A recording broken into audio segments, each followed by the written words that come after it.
Suasana sebelum terbit matahari di sebelah barat, suasananya begini tuan-tuan sekalian. Manusia semua akan bangun pagi, selalunya jam 7 sudah cerah.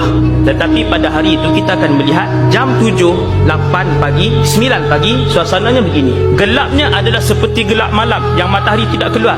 Jadi kita pun tengok ke langit, oh mungkin nak hujan kot. Masa berlalu, pukul 10, pukul 11 masih gelap. Tidak ada awan yang gelap, tidak, ini bukan hujan. Kita pun tunggu lagi. Selepas pukul 1 suasana masih gelap. Tok Bilal datang masjid, apa semua, nak azan ke tidak ni?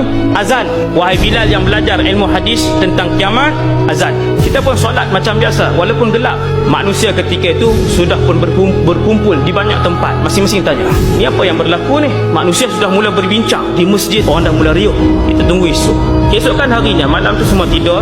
Hari kedua bila kita bangun, jam 7, jam 8, suasana gelap seperti ini. Gelap itu sama ada 2 atau 3 hari. Bukan 3 hari confirm, 2 atau, sebab ada 2 pendapat, ada 2 hadis. Tuan-tuan, kita pun bangun pada hari yang keempat. Kalau kita ambil pendapat hadis yang mengatakan bahawa 3 hari gelap itu, seluruh penduduk bumi ini akan melihat matahari itu terbit daripada sebelah barat. Apabila matahari terbit di sebelah barat, orang ramai akan menjerit. Itu dia, matahari sedang terbit di sebelah barat. Seluruh penduduk bumi ketika itu beriman kepada Allah, baru mereka yakin.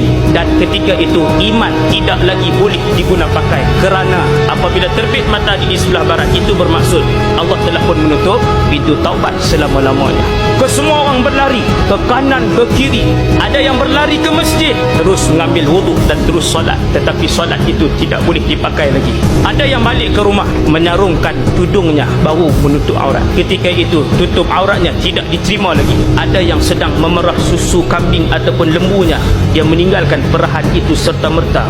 Ada yang sedang meletakkan bata pada binaannya, dia meninggalkan letak bata itu serta-merta. Ada yang ketika itu sedang berjual beli, dan ketika itu juga dia melepaskan duit dan barangnya. Mereka balik ke rumah, mengambil emas masing-masing. Ketika itu berlari ke rumah orang miskin, lalu diletakkan di depan rumah orang miskin. Diketuk pintu, makcik ambillah semua emas ni, saya sedekah fisabilillah. Alangkah baiknya kalau sedekah ini semalam kamu berikan kepada saya, ia masih bermanfaat. Tuan-tuan, beramallah sebelum matahari terbit dari sebelah barat.